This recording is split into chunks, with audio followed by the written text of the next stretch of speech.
to give this proper context, we must go to the build-up to the final. Now, in the build-up to the final, Senegal had issued a four-line communique, basically, where they had raised concerns about security arrangements, hotel arrangements, the closeness of the inadequacy of their training camp, because they said it exposed them to potential spying from Morocco.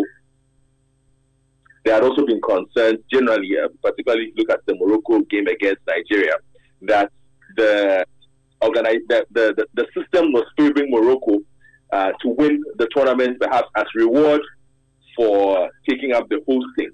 And so the mindset generally was one of these people will take any advantage they can have on the pitch. And I think that is what fed into the circumstances that we saw in what I must frankly say was a very good game of football right up until that point.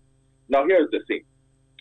When Abdoulaye Seck's header rebounded off and Ismail Assar headed in, that was in injury time for Senegal's first goal that was declined. Referee Indala had already whistled. His whistle had gone before the ball went in. And so, legitimately, one can say the referee had done his job.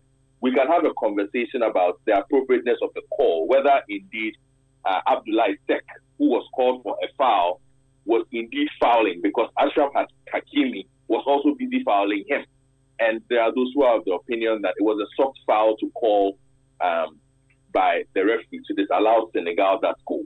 Then we get to the other end, where we had the penalty incident, where there was pressure from Senegal's left back El Hadj Malik Diop on Brahim Diaz, who I must say has been and was up to that point one of the best players of the tournament, one top goal scorer.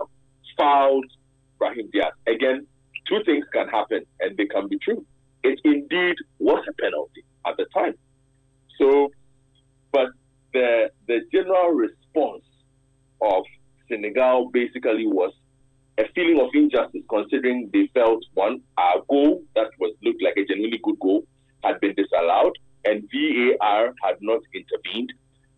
The referee in this particular penalty case had originally ignored it, but Brahim Diaz and basically everybody else was in his face urging a VAR call until the referee was called to the VAR. So it did look like there was some kind of extra pressure being brought to bear on referee Indala to make the call.